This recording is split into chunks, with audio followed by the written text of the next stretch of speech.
sözümü dayzacan, var sizden bir hahişim. Aydanlığa tügörmen, bizine gel ya hoşum. Ne bela bir şirincek, ne bela bir akıllı, malayımcık gepleyip aldı bu serden hoşum.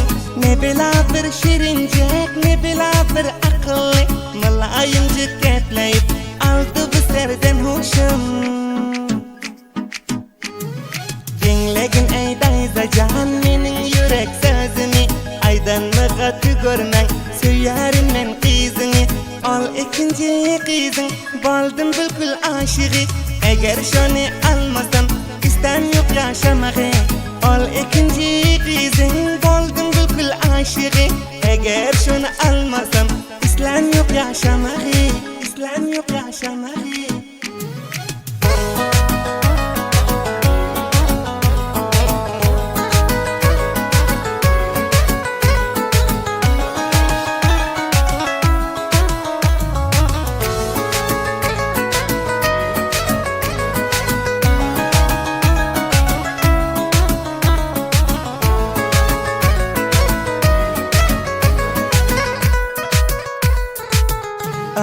Başka kızlar yanında özü yaman koşulcan, mazah aydam yok dayza yüreğime yerleşen. Eğer kızın yaşını şu vakt yaş göryan bolsan, men için müşkülü yok bir ömürle karışan. Eğer kızın yaşını şu vakt yaş göryan bolsan, men için müşkülü yok bir ömürle karışan. Bir ömürle karışan.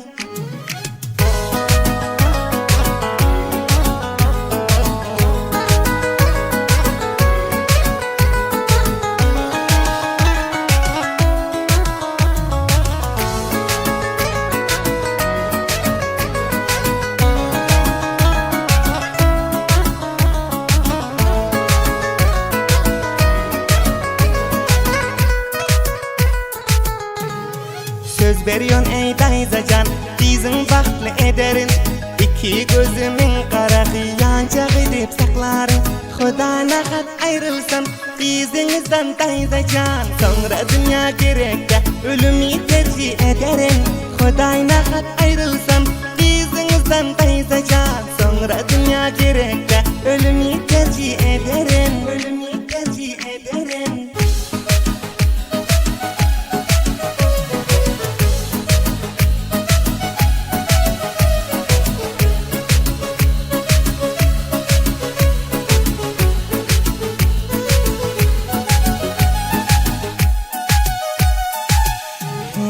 Deste bu kör darıqsa, özü şonun yegana.